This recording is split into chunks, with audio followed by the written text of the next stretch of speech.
USAA knows dynamic duos can save the day, like superheroes and sidekicks or auto and home insurance. With USAA, you can bundle your auto and home and save up to 10%. Learn more and get a quote at usaa.com/bundle. Restrictions apply.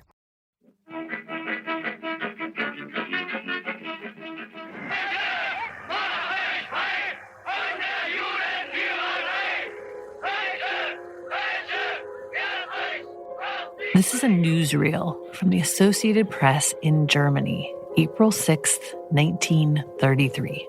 The headline is "Boycott of Jews is enforced by Nazis." That same month, in the US and the UK, an anti-Nazi boycott began, discouraging people from buying German products. Hitler was chancellor and had been building his case against Jews and communists for months, calling them the, quote, enemies from within, who had caused Germany devastating losses in World War I. Later that year, IG Farben, the largest chemical company in Germany, gave its American publicist a massive new contract. That man was Standard Oil PR guy, Ivy Lee. He had been working for Farben in the US for about $4,000 a year since 1929. In 1933, the German parent company offered him $25,000 a year and his son $33,000 a year for advice.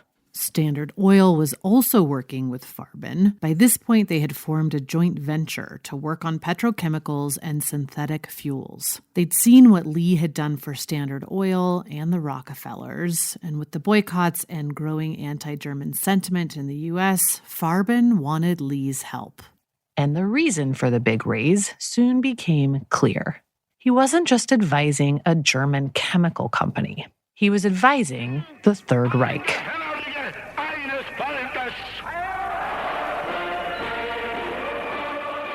Now, as far as we can tell from various available documents, the point was not to sell the Nazi regime and its ideas to America as is, but for Lee to convince the Nazi leadership to tone down the rhetoric, to shift some of their thinking, make themselves more palatable to Americans. One of the big things that Lee was focused on initially was getting them to drop the idea of kicking the foreign press out of Germany, because that idea had been floated at the time, and it was something Lee thought of as a clear indication of fascism. In January 1934, Lee takes meetings with Hitler and also with his Minister of Propaganda, Joseph Goebbels, and offers them some advice. To get along better with Americans, Lee suggests they stop pushing propaganda in the U.S., and rather than kick out the foreign press in Germany, they should befriend them. This advice was actually documented a few months later in written testimony to the House Un-American Activities Committee by U.S. Ambassador to Berlin, William Dodd. Dodd goes on to write about a conciliatory speech that Goebbels delivered to diplomats and the foreign press, saying, quote, "It was plain he was trying to apply the advice which Ivy Lee urged upon him a month ago." Lee testified about his work in May of 1934. And it wasn't the first time he'd been investigated by the government. Lee's work for the Soviet Union had also raised suspicions. He often bragged about being responsible for the U.S. resuming trade with Russia after the Bolshevik Revolution, a feat he firmly believed was just good for business for both countries. He took a similar stance on his work with the Third Reich, but the press didn't necessarily see it that way. When his testimony was released to the public, reporters grilled Lee, and he did the exact opposite thing that he'd always advised his clients to do. Instead of talking to the press, he dodged them. By August, Hitler was not just chancellor, but also president of Germany, officially the Führer. Ivy Lee had developed a brain tumor by this point. In his last months, he met again with Dodd, who wrote about this meeting in his diary. He wrote, "Today, the old man looked broken, and in spite of talk about his cure, I am sure his health is very poor. He has made his millions the last 20 years, and now the world knows how it was done." Lee died in November 1934. He couldn't answer any more questions, so the government closed their investigation of him, and he wouldn't live to see what his last clients would do. So why would the Third Reich go looking for a publicist in America? Because In just 20 years, Lee had turned John D. Rockefeller from a man routinely described as the most hated man in America into a kindly philanthropist who was widely admired. He did that through a combination of tactics that have been used by everyone from dictators to CEOs ever since, and that are still very much in use by the fossil fuel industry today. And he created essentially the first front group, an oil industry organization that allowed individual companies to pool resources and vastly expand their reach without anyone really noticing. That's the story we're going to dig into in this episode. I'm Amy Westervelt, and this is Drilled, Season 3, The Mad Men of Climate Denial.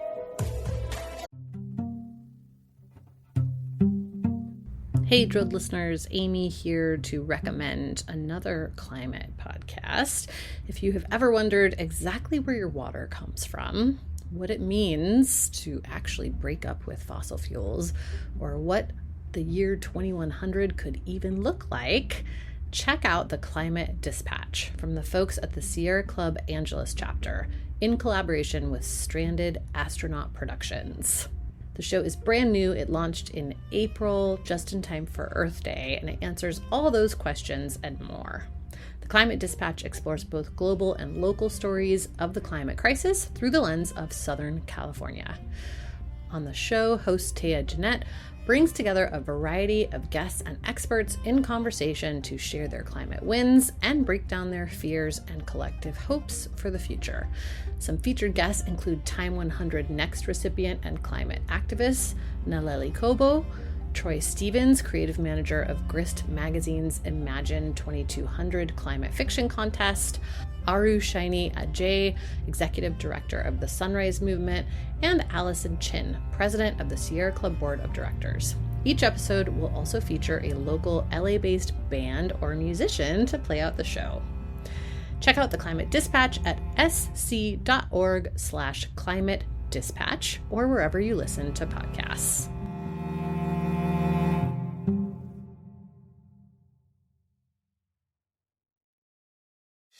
Hey, it's Paris. You know I love sparkly things, right? Like stars. Duh. And thanks to Hilton and AutoCamp, I just slept under them. Picture me, serving looks by the fire outside my luxurious Airstream, making s'mores with the kids, while a national park is our backdrop. The great outdoors meets Hilton hospitality. That's hot. Explore all the new ways to stay at Hilton.com. Hilton for the stay. If you haven't listened to episode 1 yet, go back and do that. This season, we're looking at the history of big oil's big propaganda machine and the specific spin masters who helped create it. You met Ivy Lee last time. Mr. Rockefeller listened to me patiently, pleasantly, and calmly until I'd finished my eloquent presentation of why he should do. The thing you need to know about Ivy Lee's first years in PR is that he invented some of the fundamental techniques that are still in use today. The press release and the press conference are the two you probably know best. In order to fulfill my solemn duty to protect America and its citizens, the United States will withdraw from the Paris Climate Accord. But arguably the most important method Lee perfected, the foundation of PR, was the use of tightly controlled language. He believed that words really matter and that industry should try to control them. We see this today all the time. In the case of climate change, for example, the term has shifted over the years. The greenhouse effect, global warming, climate change. All of that, the press releases, the press conferences, the language, the wordplay, it's all so common now that it's hard to even imagine a time before those things existed. But when Ivy Ledbetter Lee was growing up in Georgia, America was a very different place. Lee was born just a few years after Americans discovered that oil could be used for energy.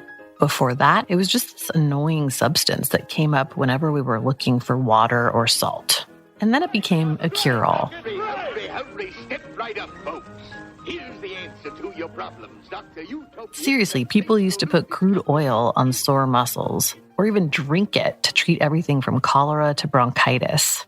But by the 1870s, the oil rush was on. Journalist Ida Tarbell chronicled those days in her magnum opus, The History of Standard Oil. Ivy Lee was born during those 1870 boom years. He was the son of a popular minister in Georgia. After graduating from Princeton University, Lee worked as a reporter for a few years, and then, like so many journalists since, he got tired of being broke and took a job as a publicity guy. From there, he got into political campaigning, and he worked for the Democratic National Committee for a while, the DNC. There, he met a guy named George Parker, who was working on the campaign of a Judge Alton Parker. The judge is a candidate no one remembers because he got absolutely trounced by President Theodore Roosevelt, who won his re-election that year. When the election was over, George and Ivy joined forces to create one of the country's first PR firms. They were also the first to distinguish public relations from just publicity. Publicity was about getting your picture in the paper. Public relations was about building a real relationship, not just between your client and the media, but also kind of using the media to make a better relationship between your client and the public. As a former journalist, Lee really believed that companies should be more transparent with the press. In his mind, rather than hiring publicity managers, companies should be hiring staff journalists to help them explain themselves to the public. So yeah, we might have him to thank for that trend. Lee worked with a bunch of coal companies in his early years. They were all pretty regularly embroiled with labor disputes. So he put out this declaration of principles that was all about how companies should be truthful and authentic. But what he actually helped them do is use the truth to sell lies. And that's a key tactic the fossil fuel industry still uses today. Here's science historian Naomi Oreskes. One of the reasons that it's so easy for people to sow doubt about climate change or any other issue is that if confusion is your goal, mixed messages are a very effective strategy. So you can say a lot of different things, and some of them may well be true. And you can even quote out of context the true things you have said in order to make it seem as if you're quite reasonable, as if you're operating in good faith, and that you are an entity to be trusted. You can totally see the roots of that in the very first press release, which Ivy Lee wrote. In 1906, Parker and Lee were working on behalf of the Pennsylvania Railroad Company when one of its trains fell off a drawbridge in Atlantic City. 50 people were drowned, and the railroad came to Lee and Parker basically looking for help covering it up. Because that's how railroads handled things at the time. They were constantly having wrecks and then covering up what happened. But Lee had learned from his time with the coal companies that this kind of thing was just a bad move. It made the public distrust you.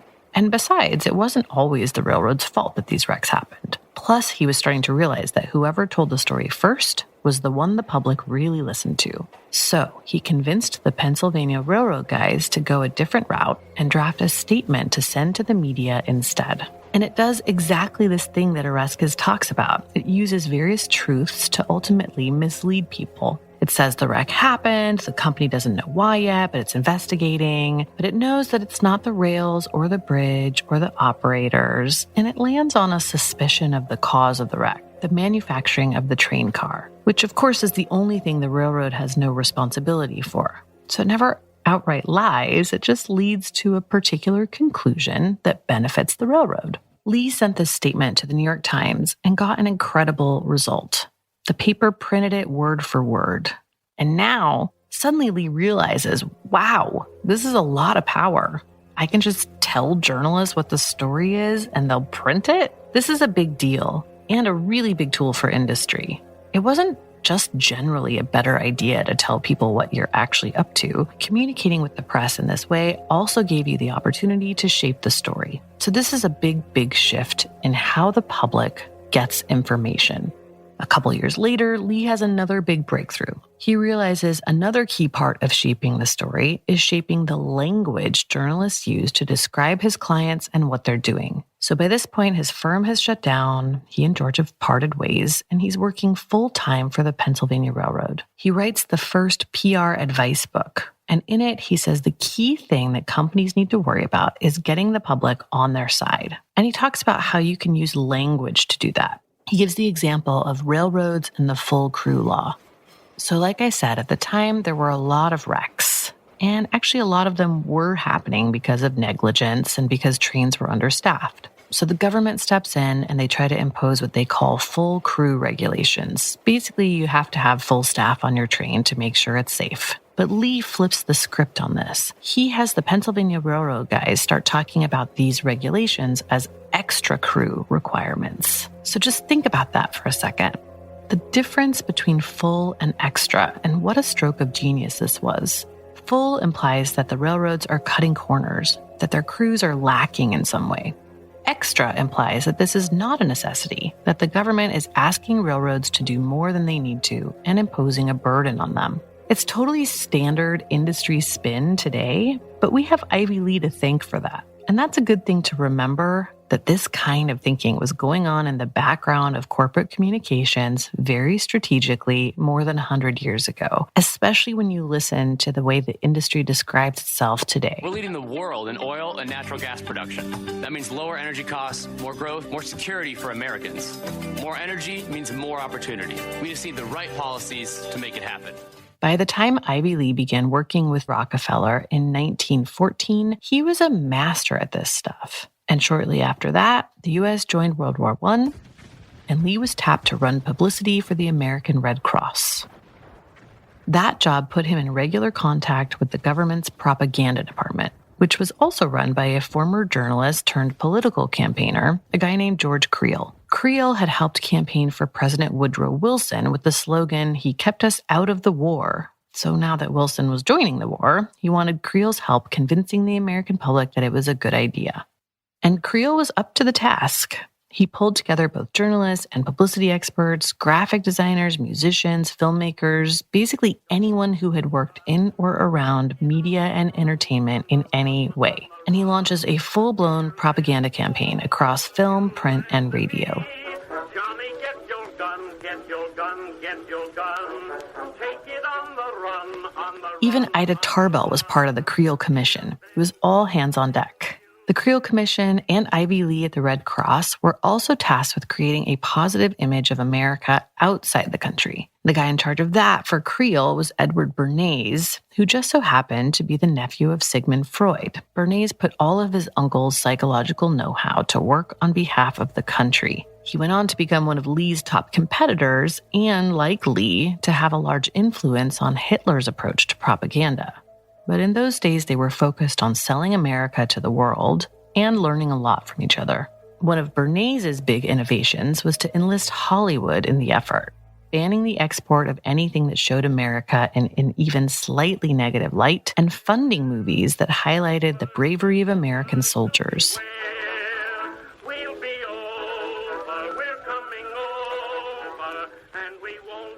It was the broadest and best-funded PR effort Lee had ever seen.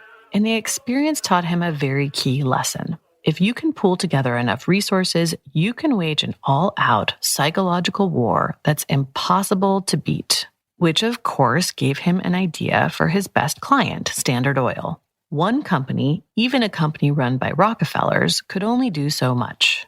But what if they came together as an industry? They'd already kind of done it. A petroleum board of all the companies was pulled together during the war to make sure there was a steady supply of fuel to the front. If they could come together during war, why couldn't they do it to benefit the industry in peacetime? Here's environmental sociologist Bob Brule. Ivy Lee draws on his experience in the War Propaganda Board effort to start developing larger institutional public relations efforts. And he works with the head of Standard Oil of New Jersey, which we now know as ExxonMobil, to form the American Petroleum Institute in 1919. And so the American Petroleum Institute is now 100 years old, and it's considered to be really the first modern, sophisticated, public relations-oriented trade association in the world. So in 1919, Ivy Lee begins representing not just the various Standard Oil companies, but also a new oil industry group, the American Petroleum Institute. With the resources of the entire industry behind it, the API didn't have to choose between media relations and lobbying or influencing the film industry and the news press. It could do all of it and more. This is really Ivy Lee's great and lasting contribution to how the world sees the oil industry today. For more than a century now, the API has been running a multi-pronged propaganda campaign, indoctrinating Americans with the idea that the oil industry is a fundamental part of American life. It started just after World War I, went right through World War II, and has carried on ever since. Here's a bit from a short film the API released in 1950 called 24 Hours of Progress. The production of oil is a measure of American progress. As our nation grows, so grows our need for petroleum. Now compare that with this 2018 campaign they ran called Power Past Impossible. I think the things that we're doing with technology, we're pushing the boundary of what the oil and gas industry has seen. So before this guy talks, there's a lot of heart-pumping music and some patriotic word salad on screen, connecting the oil industry to everything you know and love about America. It is really heavy-handed and very America, fuck yeah. And it's clearly trying to target young people. Part of this ad ran during the Super Bowl. Other parts showed up all over YouTube and various podcasts. But again, remember the big lesson Ivy Lee brought home from World War I to the oil industry was not just pool all these resources into a big group that can't be tracked, but also pool all these resources so you can wage a multi-front, all-out propaganda war. So it's not just commercials we're talking about here. It's way broader and deeper than that. Here's Dr. Brule again. The American Petroleum Institute was actively engaging in public relations activity, and I did find some material about their educational outreach to elementary and secondary schools in the 1960s about, getting their viewpoint about energy and petroleum into schools, which starts certainly in the 60s and continues to this very day. It's every aspect of society and culture, from Super Bowl ads to educational materials in schools. For 100 years, repeating the same message. Oil is good. Oil is American. Oil is necessary for progress. Oil is good. Oil is American. Oil is necessary for progress. Next time on Drilled, we'll meet our next spin master. Daniel Edelman learned all about psychological warfare while combating Nazi propaganda in World War II, and came home and used those tricks on behalf of various industries, including the fossil fuel industry and his largest client, the American Petroleum Institute.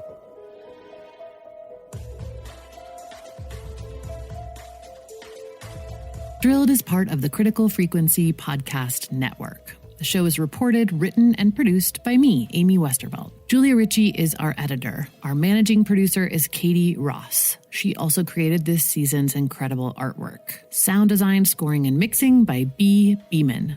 Rekha Murthy is our editorial advisor. Naomi Lachance is our fact checker. Special thanks to Richard Wiles and to our First Amendment attorney, James Wheaton, and the First Amendment Project. Drilled is made possible in part by a generous grant from the Institute for Governance and Sustainable Development. We appreciate their support. You can find Drilled on Apple Podcasts, Spotify, Stitcher, or wherever you get your podcasts. Don't forget to leave us a rating or review. It really helps the show. And you can follow us on Twitter now at We Are Drilled, and visit our new website, drillednews.com, for climate accountability reporting, newsletters, and behind-the-scenes stories from this season. Thanks for listening, and we'll see you next time.